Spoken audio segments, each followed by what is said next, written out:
Anda kembali menyaksikan Nusantara Economic Updates bersama saya Lenggracia dalam segmen Industri 360.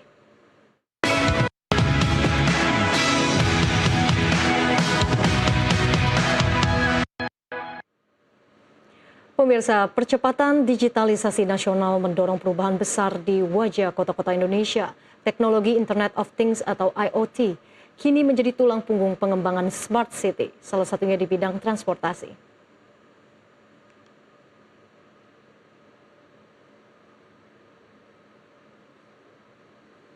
Dari manajemen lalu lintas berbasis data, sistem pembayaran digital, hingga pemantauan armada secara real-time, inovasi berbasis data menjanjikan mobilitas yang lebih efisien, aman, dan terintegrasi.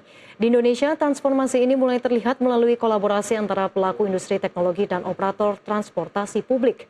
Salah satunya dilakukan oleh PT Teknologi Karya Digital Nusa Tbk atau TRON, yang menjalin kerjasama strategis dengan PT Transportasi Jakarta atau Transjakarta. Untuk pengembangan smart mobility dan infrastruktur transportasi digital melalui pengembangan smart halte dan sistem digital terintegrasi, transportasi publik tidak hanya ditingkatkan dari sisi layanan dan keamanan, tetapi juga diarahkan menjadi ekosistem digital baru yang mampu menghadirkan efisiensi operasional serta sumber pendapatan non-tarif yang berkelanjutan.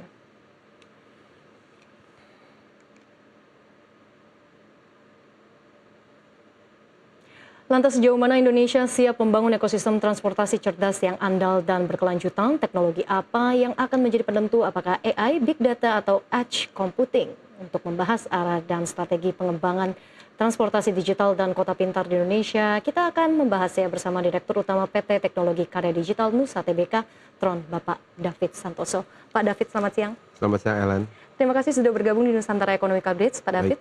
Baik. Pak David, TRON ini sebagai penyedia solusi berbasis teknologi IoT, Betul. Internet of Things, Ya. dan juga sekaligus Smart City Enabler, begitu ya? Mm-mm. Bagaimana posisi TRON di tengah percepatan digitalisasi nasional dan juga bagaimana Anda memandang lanskap industri saat ini?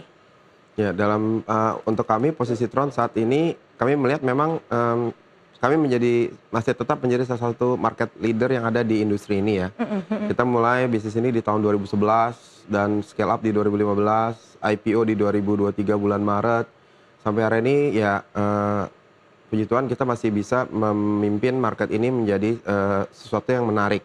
Ini dibuktikan dengan begitu banyaknya pemain-pemain baru yang bermunculan dan masuk ke dalam industri yang serupa. Bicara mengenai landscape, sebenarnya Indonesia ini udah masuk ke fase scale up. Oke. Ya, penerapan IoT dan smart mobility di beberapa kota itu udah mulai bermunculan. Tapi memang isunya adalah bicara mengenai fragmentasi. Setiap kota punya inisiatif sendiri dan mereka tidak terkoneksi dan sehingga standar dan outputnya menjadi lemah. Nah, ini saya melihat menjadi satu peluang yang memang bisa dibawakan bagi seluruh pemain IoT dan smart mobility yang ada di Indonesia. Oke. Lalu terkait dengan implementasi Smart City, sebetulnya apa yang menjadi kendala? Apakah itu dari kesiapan daerah atau kebijakan pemerintah daerah itu sendiri? Ya, sebenarnya dua-duanya dari segi kebijakan sebenarnya ada beberapa kendala yang kita alami karena kita memang beberapa kali ikut dalam proyek-proyek pemerintahan Smart City. Seperti kita ketahui, proyek-proyek IoT smart mobil ini butuh waktu yang cukup panjang untuk penerapannya sampai berhasil. Tapi pemerintah cenderung menggunakan pendekatan yang sifatnya anggaran. Ya. Artinya tahun ini dianggarkan, tahun ini selesai. Kalau anggarannya itu di bulan Januari, kalau anggarannya di bulan Oktober, Agustus, ya kan? Sehingga karena disiplin anggaran tadi dari pemerintahan, cenderung para penyedia teknologi ini berlomba-lomba dengan waktu dan kadang-kadang mengorbankan konsep sustainability sendiri. Dari pemerintah belum mengadopsi terlalu banyak mengenai konsep multi-years. Multi-years itu kalau anggaran tahun ini, pengadaannya tahun depan dan berikutnya itu sebenarnya harus disiapkan sejak awal. Ya. Nah, itu salah satu hal yang memang menjadi tantangan dari industri ini. Oke, masih terkait dengan tantangan dan juga challenge-nya. Sebetulnya dari pengembangan IoT sendiri, aspek mana yang menjadi perhatian dan juga menjadi fokus? Apakah itu dari interoperabilitasnya, keamanan data, atau juga kesiapan infrastruktur ya, Pak David? Baik, untuk kesiapan infrastruktur itu sebenarnya paling mudah. Tapi kan itu udah banyak ya perusahaan-perusahaan telco yang ada di Indonesia mengadopsi 4G, 5G. I think 5G is enough, ya kan? 5G is enough. Tapi memang masih belum merata di kota-kota kecil ya. Kalau kota-kota besar rata-rata oke. Nah, dari sisi infrastruktur itu sudah tercover, tapi dari sisi yang paling penting adalah bicara mengenai keamanan data. Nah, tipikal IoT itu banyak sekali endpoint-nya. Nah, endpoint ini masih belum terproteksi dengan baik dari sisi end-to-end encryption-nya maupun dari sisi support jaringan listriknya. Nah, hal-hal seperti itu perlu diperhatikan lebih detail karena untuk IoT itu sendiri sebenarnya yang paling penting tuh bukan banyaknya data yang diambil, tapi kualitas dari data itu sendiri. Dalam konteks transportasi, ya kan, sebenarnya pengembangan IoT ini apabila diterapkan dengan kualitas data yang baik, bisa dipakai untuk melakukan prediktif atau antisipasi apabila terjadi insiden ataupun mencegah kemacetan. Misalnya. Itu bisa dilakukan dengan catatan kualitas datanya memang mumpuni. Baik, sejauh mana peran data dan analytics ini dapat membantu dari sisi keselamatan dan juga mungkin efisiensi bisnis seperti apa, Pak David? Ya, kalau dari sisi saya bilang mungkin bukan lebih membantu, udah menjadi keharusan sebenarnya bagi pemerintah daerah, pusat maupun kota untuk mulai menggunakan teknologi untuk melakukan tadi prediktif terhadap sesuatu yang sifat antisipatif. Saya selalu mengambil contoh, kalau di musim hujan seperti sekarang kita punya BMKG ya. Nah, BMKG itu memberikan input kepada pemerintah, pemerintah bisa melakukan modifikasi cuaca supaya curah hujannya nggak terlalu ekstrim. Yep. Nah, di industri transportasi BMKG-nya di mana? Ya kan, kalau ada kemacetan, kira-kira siapa yang harus kita tanya?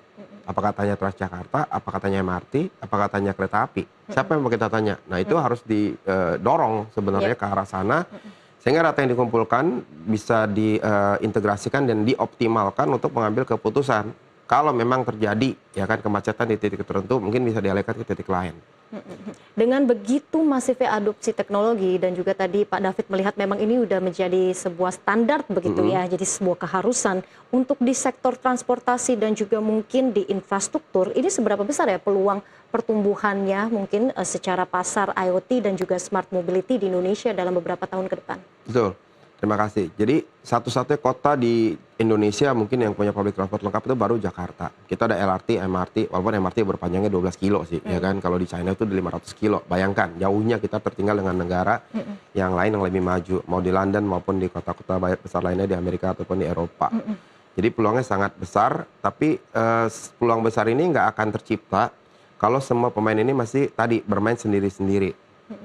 Again, kalau kita bangun pagi, kita harus pilih, mau naik MRT buka aplikasi MRT, mau naik LRT buka aplikasi LRT, mau naik Transjakarta buka aplikasi TJ. Di dalamnya ada dompet pembayaran digital. Saya mesti taruh minimal 10.000, 10.000, 10.000, 30.000 di 3 aplikasi tadi. Nah, hal itu memberatkan bagi masyarakat untuk mengadopsinya secara langsung. Sedangkan kalau kita ke Tokyo, ke Jepang, buka satu aplikasi, langsung dapat tuh. Saya hari ini dari Tokyo mau kemana gitu misalnya, itu langsung bisa tahu tiketnya, bayarnya berapa? Satu wallet. Jadi itu sebenarnya satu hal yang perlu mendapat perhatian khusus sehingga memudahkan masyarakat dalam menggunakan public transport. Nah, itu merupakan peluang yang saya rasa besar untuk digarap ya sebenarnya. Jadi solusinya harus seperti apa dengan begitu banyaknya kebutuhan untuk transportasi dan juga artinya sistem transportasi ini harus lebih integrated lagi. Jadi manajemen lalu lintas dan juga pembayaran digital ini di bayangan Pak David ini harus seperti apa nanti untuk Indonesia? Iya. Akses ke teknologi di negara kita sebenarnya sudah cukup baik. Ya. Bicara tentu subjek ke keamanan data dan segala macamnya. Tapi harus ada satu badan atau pemerintah atau mungkin swasta yang di-endorse sama pemerintah atau BUMD yang didorong sama pemerintah, contohnya Transjakarta. Menjadi satu agregator untuk seluruh layanan publik transportasi yang ada di Jakarta dulu deh sebagai contoh. Atau mungkin nanti bisa di-copy ke Medan atau ke Surabaya, ke kota-kota lain. Nah, layanan ini layaknya didukung karena apa? Karena akan memudahkan masyarakat menggunakan public transport tadi. Dan apabila diinisiasi dengan benar, ini akan membuka peluang yang tadi baik untuk menjadi penggunaan sehari-hari. Nah, caranya gimana? Caranya itu saya pernah mendengar satu inisiatif yang namanya Jakarta Traffic Credit System. Saya baru lihat tuh kemarin di sosial media. Jakarta Traffic Credit System ini bicara mengenai insentif yang bisa diberikan kepada pengguna masyarakat, pengguna public transport apabila dia menggunakan public transport dan meninggalkan kendaraan pribadinya. Problemnya sampai hari ini pembayaran kita yang ada di public transport masih menggunakan sistem kartu yang anonymous, artinya datanya nggak ada, ataupun mungkin QRIS yang dinominasi oleh Bank Indonesia itu. Nah, pemerintah harus berani mengambil langkah untuk meninggalkan sistem yang lama ini, maju ke sistem yang baru menggunakan account based ticketing. Ada istilah namanya account based ticketing, ABT. Nah, itu yang sebenarnya harus didorong. Jadi secara kesiapan infrastruktur dan juga mungkin behavior digitalisasi masyarakat kita, apakah kita sudah ready untuk integrated sistem transportasi itu?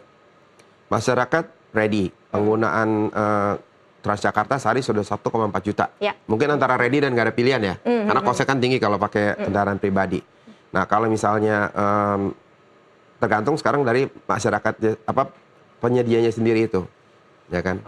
Oke, baik. Lalu kalau kita berbicara lagi terkait dengan efisiensi bisnis, sejauh mana ataupun mungkin ada gambaran secara angka dan persentase ini dapat mampu menekan efisiensi dari adanya implementasi penerapan IoT ini? Ya, kalau secara angka, saya yakin Indonesia logistik cost contohnya Ya, itu, logistik cost. ya itu 30%, salah satu yang tertinggi di dunia katanya. Nah, angka itu sebenarnya harusnya turun ke level di bawah 15%. Jadi setengah dari sistem itu sendiri sebenarnya bisa di save menggunakan teknologi yang ada. Oke, baik. Dialog semakin menarik Pak David, tapi kita harus jeda terlebih dahulu. Pemirsa, Nusantara Economic Update akan kembali sesaat lagi.